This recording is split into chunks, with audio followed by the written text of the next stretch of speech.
What is a story that you have never shared with anyone before? They say there's an old radio tower deep in the woods, outside of town, abandoned for decades, rusted through, and dead silent. But I'd heard the rumors. Around 3:03 a.m., people said, if you're close enough, you can still catch a signal. I was a communications major at the time, into shortwave signals, forgotten tech, strange frequencies. So when I first heard about that tower, I knew I had to check it out for myself. I dragged my friend Sam along. He wasn't thrilled. It's probably just some broken weather station, he muttered as we hiked into the forest. The air got colder the deeper we went, and the moon barely lit the overgrown path. Then, I saw it. The tower. It leaned like it had been trying to collapse for years, but never quite succeeded. The old metal looked like it had been scorched, and wires hung from the frame, twitching slightly in the breeze. They buzzed faintly, like someone whispering too softly to hear. I pulled out my shortwave radio. Static.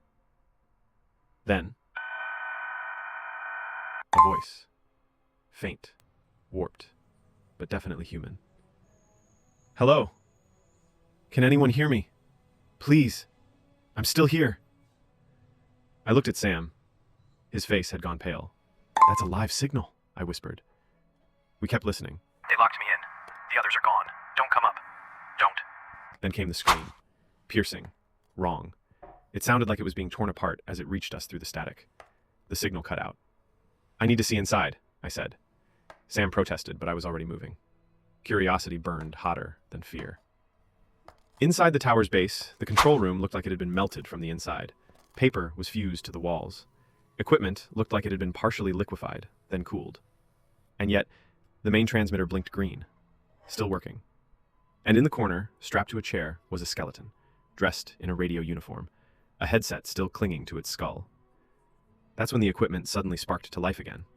The radio turned itself on. You heard the message, a voice whispered from behind me. Now it's your turn to send it. We spun around. No one was there. Then the door slammed shut behind us, hard.